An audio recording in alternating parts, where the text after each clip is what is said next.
abreast of new developments, modify those things, develop new strategies. So it's 1 o'clock, so we're going to call to order the meeting of the Air Quality Technical Committee for June 26th, 2019. We'll do introductions here in just a second, and actually, after I introduce myself, I'm going to turn things over to Samantha. She's going to pretty much run the show from here going forward. One thing I did want to mention before I turn it over to Samantha is we kind of have been acting somewhat informally as a group the past couple of months, and that's partly my fault, but we had a bit of a break and then got back together here, just started earlier this year. And what I'd like to do is instill a little more kind of structure as far as how we operate. Aren't too many members of the public in the audience today, but I'll put a reminder out as well if we have some additional folks that show up. But I want to, as we go through our agendas, talk about our agenda topics, and then on each topic, we're going to take public comment. But hold off on public comment until the body is finished discussing that item. Then we'll take public comment and have folks come up and speak at the podium and get comments on the record, just to kind of instill a little more kind of protocol and structure. Because we have these informal conversations sometimes where we have people from the public that may start talking, and that doesn't get captured in our audio and so forth. So just want to kind of put some better practices in place as we kind of go forward, if that makes sense. So with that, I'm Andy Gunning with PPACG. Samantha Bailey, Environmental Planner for PPACG. Brian Trujillo, City of Colorado Springs. Brandon Fellner, Fort Carson. Marla Lucky, El Paso County Public Health. Victoria Chavez, El Paso County. Chris Welch, Colorado Springs Utilities. And Yara Creek, Manito Springs, Colorado. Great. Thank you, everyone, and welcome to today's meeting. Before we get started, are there any public comments for items not on the agenda? I'd like to put you on the Awesome. spot. Yeah.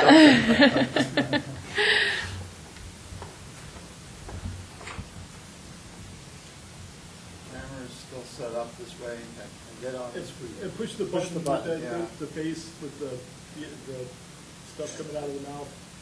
Which one? How about that one? Okay. Let's see.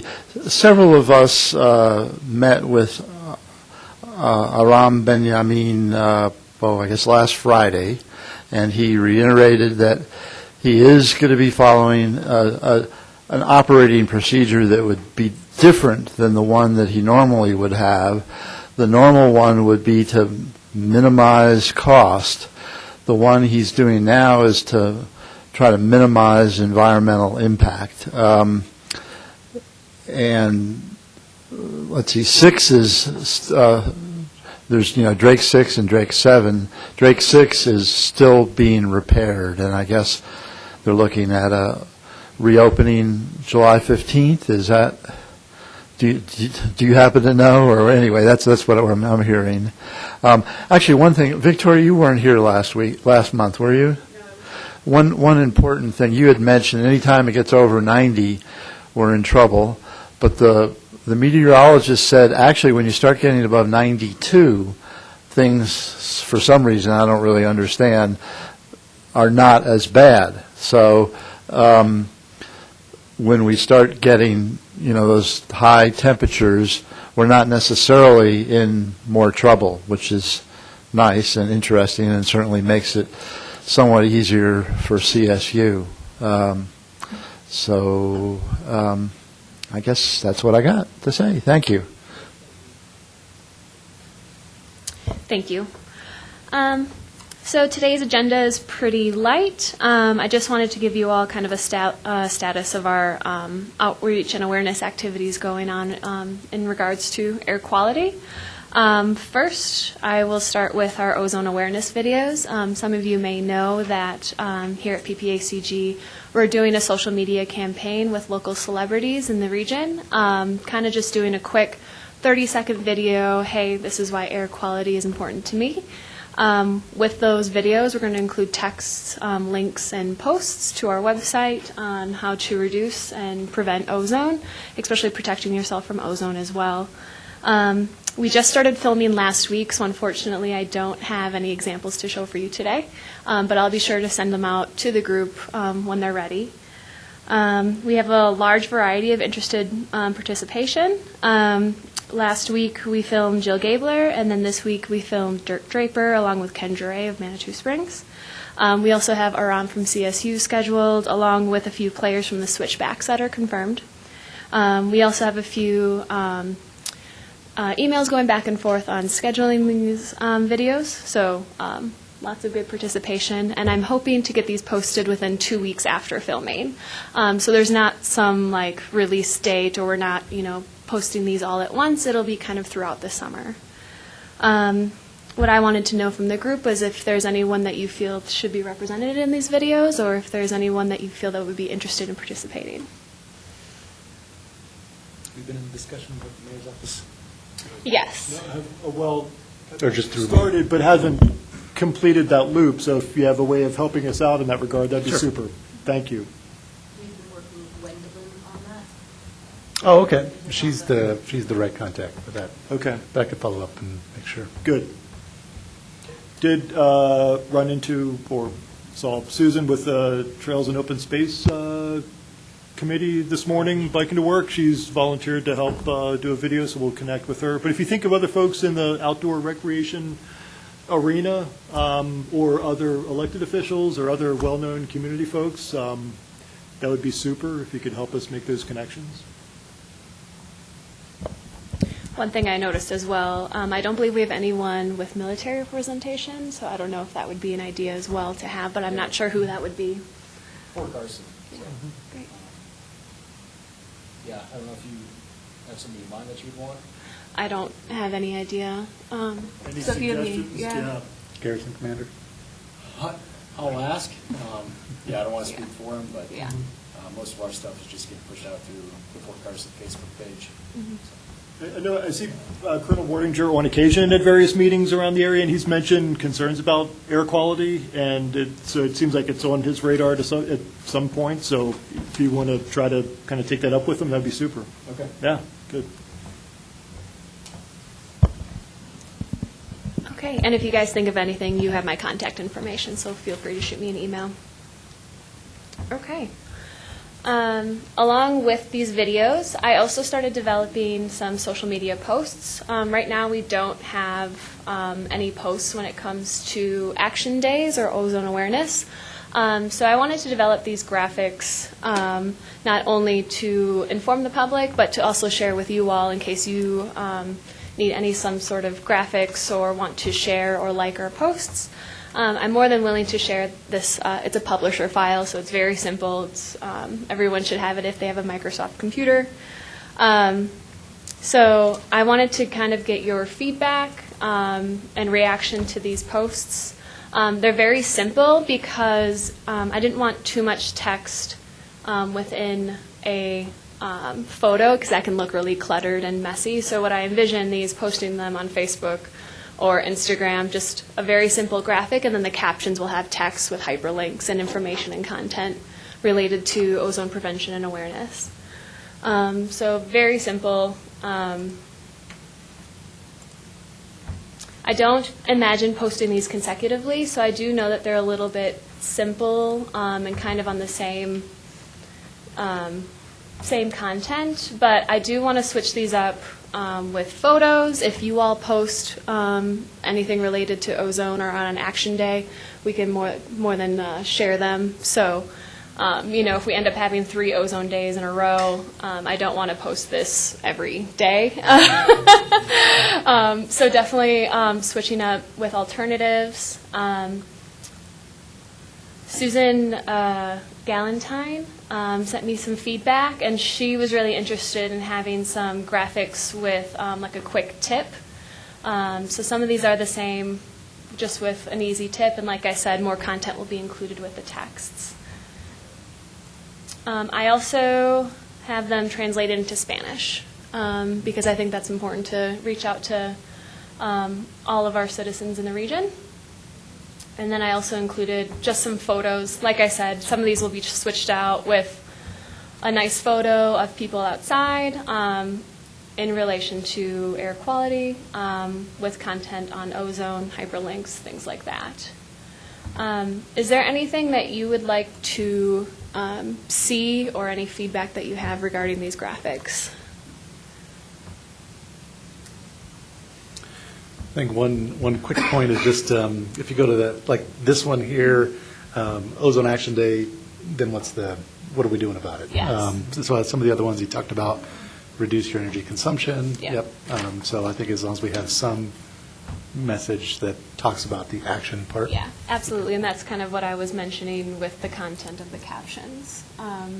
You can post, it's not like Twitter where you're limited on the amount of content. On Facebook, you can post as much as you want. This would just be the photo associated with that text. Perfect.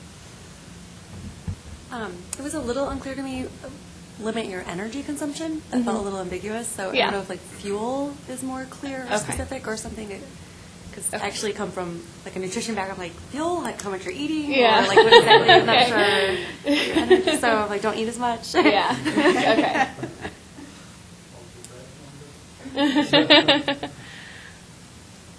And like I said, I'm more than willing to share this, and if you want to customize or if you want more pictures or icons, whatever you need, just let me know, and then you can use these as a template for your own social media outreach. Okay. Any questions or comments before I move on to our bookmark? Okay. And then Jess, I don't know if you want to come up here or... So if you noticed when you walked into the room, there's a giant pile of Ozone bookmarks for you all to take. These are the final bookmarks, so feel free to take as much as you'd like. Feel free to share them with whomever you think would, utilize them the most. Again, we have a bookmark in English and in Spanish. So, Jess, I don't know if you have anything to add to that. Just some of the little things that we thought we tried really hard to do is we used recycled paper. The city printer set us up with that. And so you'll notice that all of our postcards have that symbol on them. They all encourage people to go to airnow.gov. And we used a lot of those tips that we talked about. We shortened them a lot and condensed them a lot to create 5 tips that we could put on a bookmark. Those were ones that we developed from discussions in this committee meetings and from documents we were given by other folks from the committee as they were looking at things. So they're very simple: combined trips, carpool, walk, bike, or use transit, fuel up early in the morning or in the late afternoon, and always stop at the click to reduce fumes. Use less gas by keeping your tires properly inflated to increase your gas mileage. And mow or use gas-powered lawn equipment in the evening and use electric tools where possible. And conserve energy at home by participating in your local utilities energy conservation program. So as we are sharing those ozone alerts, for example, on Facebook, the top part will be you can engage in ozone awareness by going to csu.org for more information on their energy conservation programs. It will say, go to airnow.gov so that you can stay aware of future action days. They will say things like, ppacg.org/environment has more tips and information on all sorts of things. But that way, the tie-in will be that all of these things work together. Spanish, English. Take lots of them. Hand them out. Thank you. They look really nice. Good job. All right. Any questions or comments before I move on? All right. Jess, I don't know if you want to stay up. At our last meeting back in May, we talked and we had a brief with local meteorologists and local reporters after this meeting last month. So I kind of wanted to give you a status update as to where we are with working with our local meteorologists. And I don't know if... So as you guys heard at our last meeting, they do a meeting every now and then of all of the local meteorologists. And so we tried very hard to get on that list. And they said, well, we'll probably meet in about 4 months. And we said, that doesn't work so well. So we've been reaching out individually to all of the different stations. We have met with Channel 5 news director Ryan Hazelwood. We're meeting with Sam Shriver and Matt Meister, both on separate days next week. just so that we can talk about here's why it's important, here's how we need you to be sharing the message, and how can we help you. We're working very hard to make sure that for the meteorologists, a lot of them have historically added something on the side about this is the ozone prediction, but they've never added that side note of why it matters or what you can do about it. So we're going to try to work with them to get those added in, and then to work with their news directors to get that personal side. You know, if you have young children, hey, maybe you shouldn't be playing outside next to the highway when it's 85 degrees on a bad ozone day. Hey, if you're taking your grandma out, maybe you guys should go to the mall instead of on a high ozone day. Penrose St. Francis is actually going to be doing 2 of our videos, or 3 of them actually. Their CEO, COO, and someone else have all agreed to do the little casual videos with us. So that way we're getting the health perspective as well. What can you do to protect yourself? What can you do to prevent ozone? And why is it important? Are the 3 messages we're trying to make sure are coming through all of our different media out groups, but especially with our meteorologists.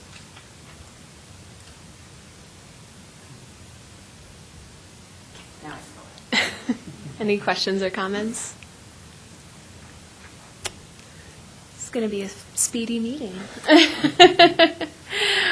All right.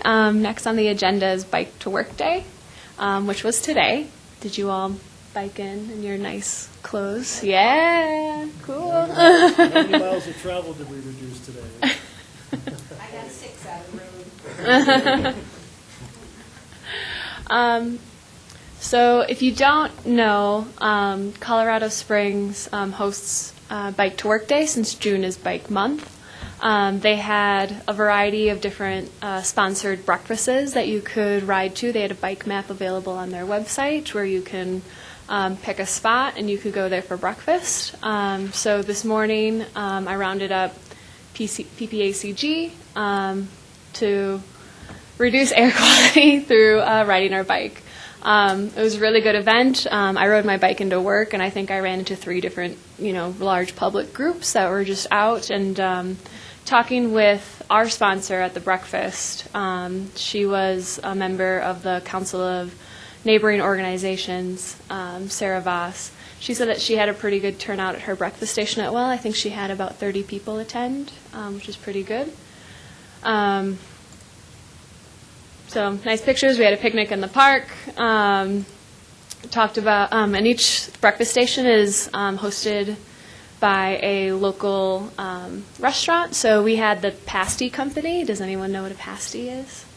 Yeah, you know Chris. Yeah, yeah, yeah. So we enjoyed some breakfast pasties from the pasty company and posted them on our Facebook and Instagram page. I didn't know if any of your representative organizations participated in Bike to Work Day, and if so, what did you do? El Paso County Public Health had a bike stop breakfast area on the Sinton Trail behind the Citizen Service Center. Mm-hmm. I don't know the details. I just showed up and got a burrito. Some other health promotion team were there for like smoking cessation work and things like that. But I think I overheard that they gave away about 75 burritos. So I think passing through that area, a lot of people probably did show up. One thing that we were talking about with our station this morning was PPACG being a host for a breakfast station for next year. So I believe Sarah's going to pass on that information to me, and I'll be sure to forward that on in case your organizations are interested in sponsoring as well. I'm curious, does anybody know, do we actually track the numbers of folks that participate? Is there any way of doing that? I wrote in, I don't have a super long commute, but I hit 3 stations in the 2-mile ride I had, the one at Shook's Run and Williamette, and then at the Trails and Open Space office on Boulder and El Paso. Then the YMCA had a booth at the Acacia Park downtown. And they all said that they noticed a really large increase over previous years with Bike to Work Day. I guess it was a little bit different last year, where it was maybe just one centralized location downtown, but they kind of spread it out this year. But they thought it seemed like it was a pretty good participation this year. But do we track metrics like that? Does anybody know? I believe we do. Our communications department, Kim Melkor Okay. is really the brains behind a lot of that. She's a bike activist herself. I don't think it's very scientific, but I do think that the stations afterwards report back on what they estimate their turnout was. So hopefully we'll make that information available. I can take that back to make sure that we do. The report back on the number of registrations.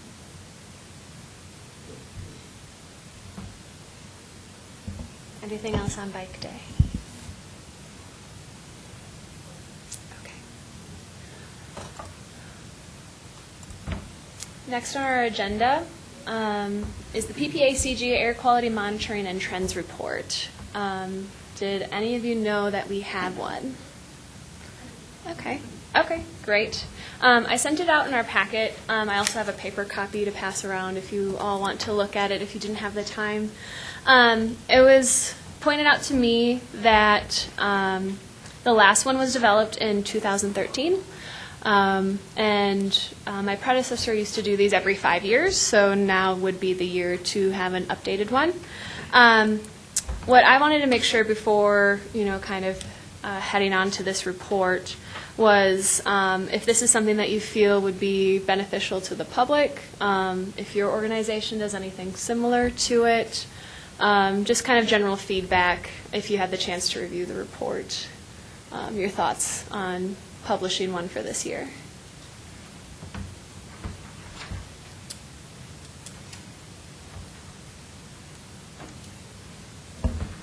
All right, I'm always good for a couple thoughts. Great. I think it would be great to publish one this year. It's very big and very technical, and I don't think you need to potentially do that, especially with all the pollutants. Let's really take a focus on the one that we're looking at and are most concerned about right now in hopes of getting more people to read it rather than something so technical and filled with legal jargon and regulations and all of that. But it would be a great way to help people, get a little bit more knowledge about this particular area, what our issues are, where those monitors are, why it's a problem, those kinds of things. So I think it could make it way shorter and a little more public-friendly. I agree, and that's the first thing I thought of when I saw this giant report was I didn't even want to read it. I did, but one thing I thought that would be a good idea was instead of a big report that's text-heavy, having either some sort of fact sheet with visuals, infographics, a lot of data visualization, and a short, succinct one-pager or two-pager. So I thought that would be a good idea. One thing that I think I would need assistance with is just making sure that the data is accurate and making sure that, this is user-friendly and readability, of course. So I imagine this being a group effort. So I don't know if you have any resources available that I can refer to, whether it's a website or if you have a data analyst on site. If you could refer me to their contact information, that would be really beneficial.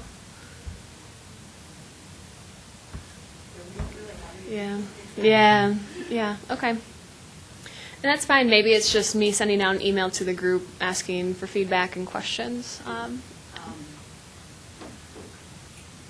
Department 1, Colorado. PhD. Yeah. They're probably very good. Perfect timing. They're going to be a great resource for you. Great. Okay, so it sounds like I should move forward with this. Is everyone okay with me kind of making a bunch of 1 or 2 pagers instead of a big technical report? Heads are nodding. All right. Okay. So I'll be sure to make this an agenda item coming forward, just to make sure that you all are aware of the status with it.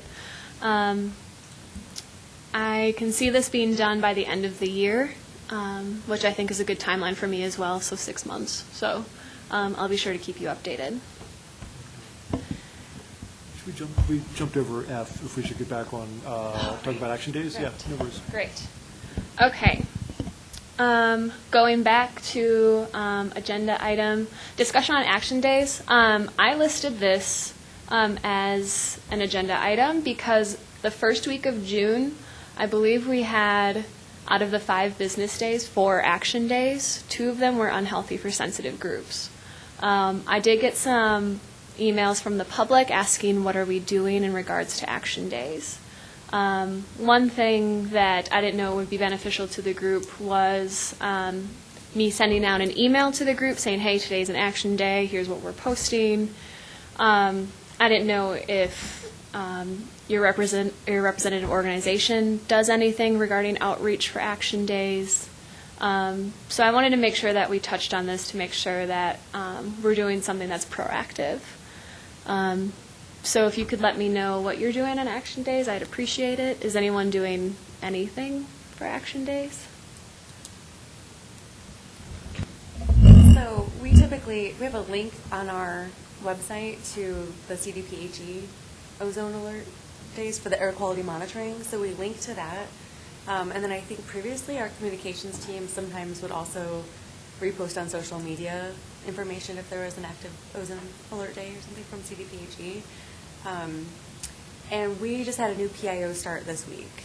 And our previous PIO and one of the other 2 of the 3 communications team also just left. So we have a new PIO. We're hiring another, so our communications team would be the ones to do all that. So as our new PIO, who is actually already with the county, so he should be able to jump right in. As he gets settled a little bit, I'm going to try to meet with him and let him know what we're doing here so that he can update anything else or help send out stuff differently or what he thinks is appropriate.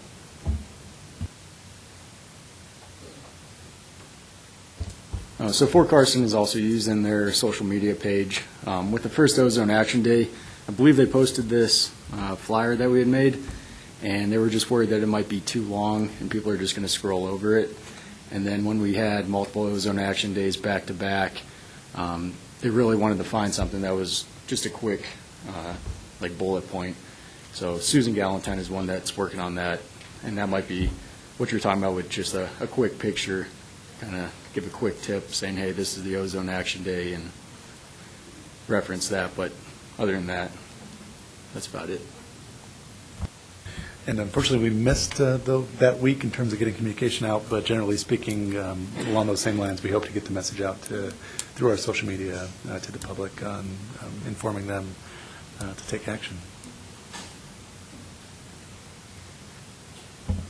Yeah, and I think our customer and workforce communication group hasn't implemented anything to date about notifying any of our customers or ratepayers via social media, but I think if you were to provide us with the messaging that PPACG has developed associated with an Ozone Action Day, there is an opportunity for them maybe to repost that or somehow reference that material.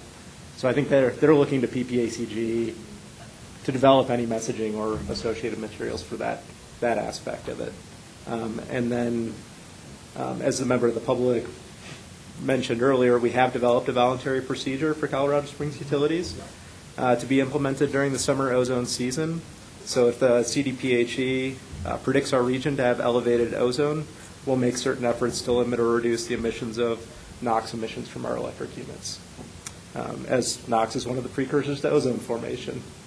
So unfortunately, I can't really share any additional details about the procedure. There's rules that govern the electric business, and can't go into any additional detail. So.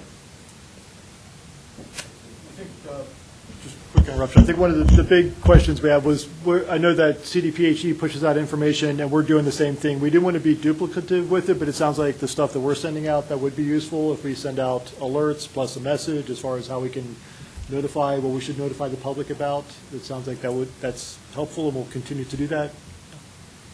Okay.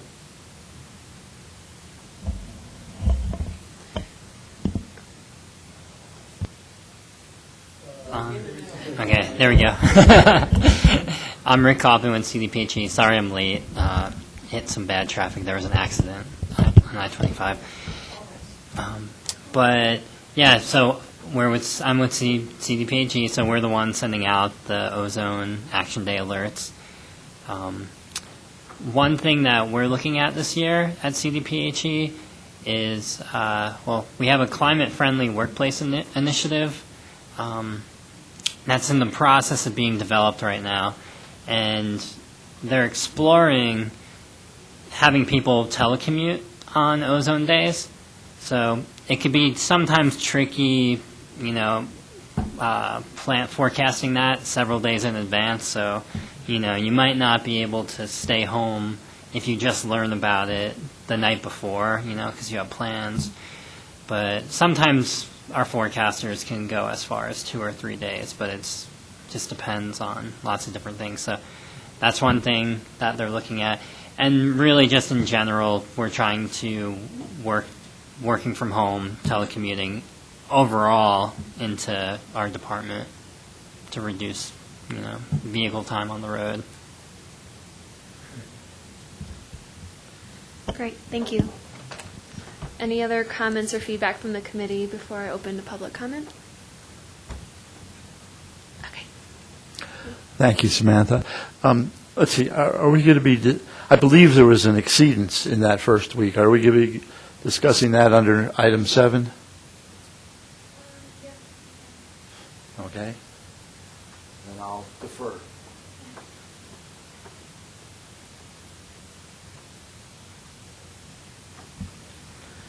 Okay. All right, item 7. I do want to apologize for sending out this graph. The line is incorrect for the EPA standard. But something that Andy and I wanted to discuss today was looking at just trends and ozone data from the last few months.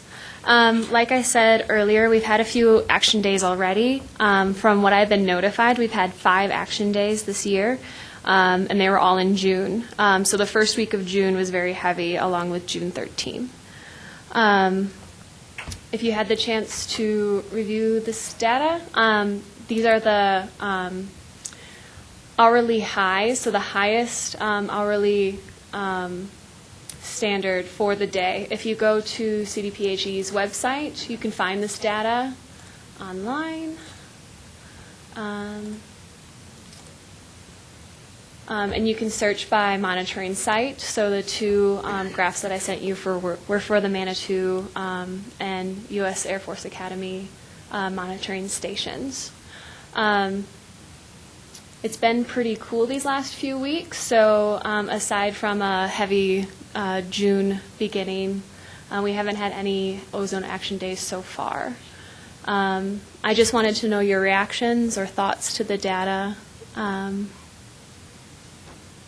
Or if there's any data that I may be missing or any information or resources that include our data. I know that airnow.gov, which I believe I listed, I didn't, has really nice graphics with visuals on a map showing kind of the hourly data. So I didn't know if there was any reactions or any thoughts regarding these last few months in relation to ozone pollution.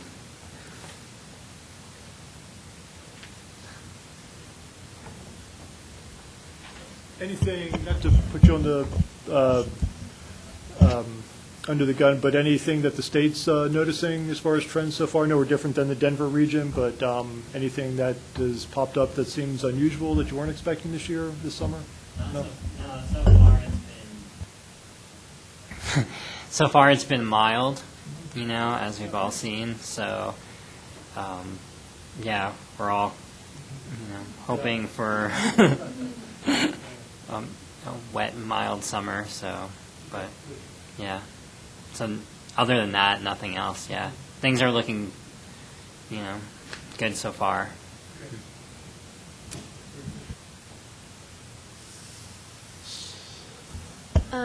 Do you, at your organizations, regularly review data? Is this something that you've looked into or that you check on a regular basis? No? Okay. Relying on us to do that? Yeah. Well, I work for the Department of Public Works, so we build roads. So no, it's not something that we check or have anybody doing data analysis on. So it's we're very happy that you're here and here to help us coordinate and work on this topic. But we do have things like anti-idling policies and stuff like that, which helps. But in the grand scheme, our job is to make sure you get from here to there safely. We do at our organization periodically monitor some of the ambient air data that's collected by our regional monitors. It's not any, it's typically at least every couple weeks we'll pop in and take a look, but we're leveraging the resources from CDPHE, from the data they put out in these various reports at this very website predominantly. At times we'll leverage EPA's site for some of the historical data to do a look at a longer term, swath of data that's been QA/QC'd. So we leverage those two resources predominantly. And we do not at all. And our contract with CDPHE is just to respond to outdoor, like odor and dust complaints anyway, so we're not doing source monitoring or anything as an air quality program. However, we are starting a new Office of Science and Technology or something with the intent that there's like a strategic officer there who's like a data analyst, and like I'm not sure what the capacity would be, but they may be able to look at things differently than we have across the organization in the past. So epidemiology and all kinds of data and health data. So just a thought.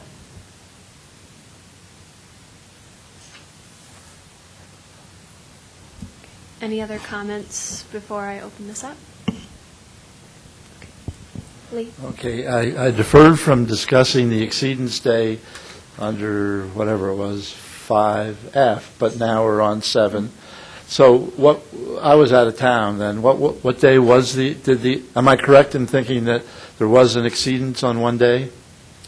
That I don't know off the top of my head. So for the exceedance, it's based on an 8-hour average, I believe. Right. And the data that I provided was hourly. I think there was an exceedance. I guess it's a little disturbing to not know whether we had an exceedance or not. The conversations I was having with some people who were watching it, and maybe I should just turn it over to the health department. Can you answer that question, sir? No, so far we haven't had an exceedance of 8 hours. The highest 8 hour has been 69 to 70. An exceedance would have to actually be 70. So we haven't had any 8-hour exceedance. Okay, so it was 69 to 70? Yeah, that's correct. There's like a point something in there, and we'd have to have 71 rather than 70 because of what? That's how the standard is written. It has to exceed 70, That's correct. and it has to be more than 70.2, is that what you're saying? It has to be 71 or greater. Okay, and what day was that on? Let me try. I can try to pull it. I guess it would seem like it would be worthwhile to look at, what the temperatures were, some analysis of at least the highest day. We luckily dodged the bullet of an exceedance, but we did come pretty close. I guess it'd be interesting to look at what the second highest number was too, and maybe it was because of CSU, maybe it was because of other things, but I guess I'd give some credit to CSU on, it wasn't going to take much more to get to an exceedance, and we didn't. So, I mean, does it make sense to ask for an analysis of at least 2 or perhaps, we had the 4 action days, so we came, I guess it would make sense to look at the action days, why those were considered action days, what the actual numbers were and the results, and figure out how we avoided an exceedance, and so that maybe we can do it again or avoid it. Am I correct in understanding that if we have 4 exceedances this year, I know it's not that simple that we go out of compliance, because it starts the ball rolling towards non-attainment. Is that correct? I mean, it doesn't get you there, but if you have the 4th one, puts you towards non-attainment? Right, okay. So, I mean, obviously, early June wasn't even summer yet. But we have had exceedances in June and maybe even in May, as I recall. Like ever, or? Well, ever, yeah, right. Yeah, no, not this month. Right, no, I really understand. I guess what I'm basically asking for is, since we had 4 action days and dodged the bullet, some analysis of that perhaps would be from you guys. Maybe at the next meeting, we might, be close again, hopefully not. But I don't know, are we looking at having somebody down from the health department every month? You? Somebody, yeah. I guess that, the item says, ozone data trends, and so it would be interesting to actually analyze what is happening and hopefully not happening. Yeah, that's a good request. I think it's a good consideration. So we'll coordinate with CDPHE and see how we can track. It would be good to see what the alert days were, and I think we've had 5 so far this year, as Samantha mentioned. We've avoided exceedances with the 5, but it would be good to kind of track what has been happening on those days we have an alert that comes out, and see what circumstances help keep us below the threshold, and just track it throughout the season. Hello, I'm Judith Rice-Jones. I have 2 questions. One, I'm sorry, I still am so dubious about our 2 monitors in a tri-county area that has the highest altitude range of apparently any area in the United States, from the top of Pikes Peak to the lowest point in Fountain. So I'm curious as to how the discussion is going forward on the need for additional monitoring stations. That's probably partially due to my ignorance, but I just cannot accept that those 2 monitoring stations would be sufficient for such an area, both on the ground and altitude. And secondly, someone mentioned about idling policies, and I'm wondering if the member organizations within their departments have idling policies, as a number of us have reported to utilities, seeing utility trucks idling for as long as 45 minutes without anyone in the driver's seat. So I'm wondering if that's a policy that PPACG is encouraging across the Tri-County area. Thanks. So we're currently here at PPACG not looking into another monitoring station. I do get grant notifications that I keep an eye out for potential air quality technology improvements and things like that. So we are aware of the possibility of getting a new monitor, but it's not something that we're pursuing currently. I do know that other representatives in the region are looking towards for resources for a new monitor, but I'm not sure of that status as of right now. In regards to an idling policy, because we're in office, I don't believe we idle our cars since we're here for the majority of the day working in our office. I know that Public Works, you mentioned that there was an idling policy, so I don't know if you want to go more into that. I wish I could, but I'm an office worker as well, and sit in front of a computer most of the day, and I don't have a Public Works vehicle, so it doesn't particularly apply to me. But we do try to generally not idle because of the gas savings. So that's really our biggest reason for doing it. But in the summer months, it does help with the ozone. And I could speak to City of Colorado Springs and a little bit on utilities. We do have a fleet operation that is combined in terms of who provides our our fleet maintenance services, and collectively we are looking to implement a no idling policy. It's one thing to have a policy; it's another thing to actually track the data and hold folks accountable.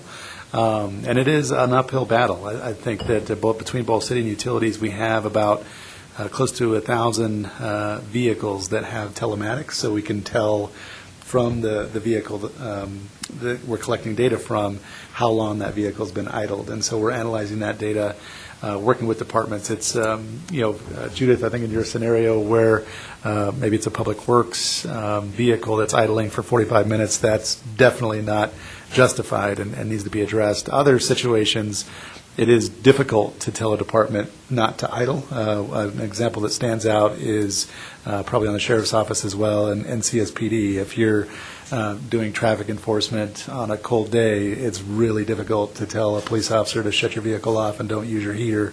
That being said, we are looking at technologies that can run some of the ancillary power of a vehicle. You could put that after the aftermarket, so you can install those in older vehicles to where it'll only run the heater or critical load and shut the motor off, essentially, for the gas savings and the emission savings. So we're not there yet, but definitely something that is top of mind.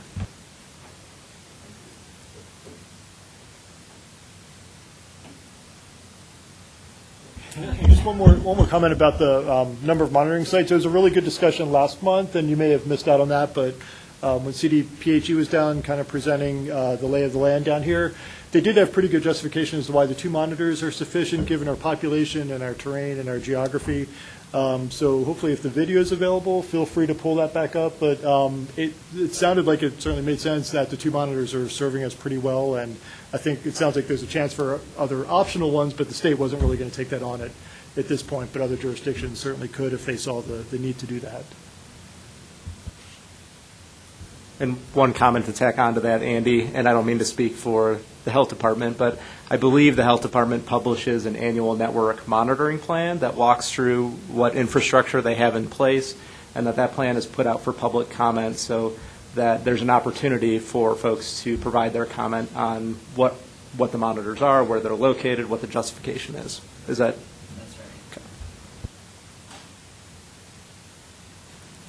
And then just going back to idling, we do promote on our website as well, and I believe on our bookmarks, just being aware of using your gas-powered vehicles, as well as, don't idle. So that's available on our website as well. So there is some outreach going towards that as well.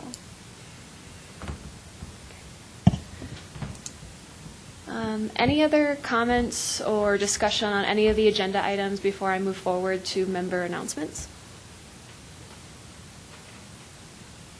Okay. Any member announcements? Anybody want to announce their final meeting with this? Appreciate your support and involvement. Right. Maybe I will refer to the previous item a little bit. Just recently, I got to explore the subject of idling. And in particular, there is a study conducted that tried to answer the question how long and what it takes to restart the car, and how much gas do we use to do it, and how does this translate into idling. In other words, if you turn off the car, for how many seconds it would be worth to turn the car off and save the gas, for example. And to my big surprise, it turned out to be only 3.5 seconds. That's how. So, in other words, perhaps it's not an encouragement to turn off the cars when we sit in traffic, but when we do something, when we step out of the car, that would mean that it's definitely much more efficient to turn off the car. So. Right, yes. And at the same time, yes, Francois Rahab is going to take over the membership spot here in this committee, representing Manitou Springs City. And I will be in these meetings quite often, just on the other side, on the side of the public. Without revealing too much, I have an interest in technology and especially trying to find different various ways of how we can use the technology to help to solve various problems, including environmental problems. And as of this upcoming Friday, I will be starting on a small project that is going to aim at gathering some of the ozone type of data, displaying it via different kind of platforms to the public, perhaps even going as far as generating some alerting, not as sophisticated as EPA's and Department of Health kind of alerting, but putting up front more information to anyone interested, maybe in different form, that could lead people to building like a little bit more awareness of the levels of ozone and what they can do. Thank you. Yes. Any other announcements? Is there any discussion, aside from the ones that were brought up earlier, for our next meeting next month? Any agenda topics? I believe I did do a call for agenda items via email, so if you don't have any ideas right now, watch out for my email and you can always let me know. Okay. It's 1:51, and I can call this meeting to adjourn. Thanks, everyone.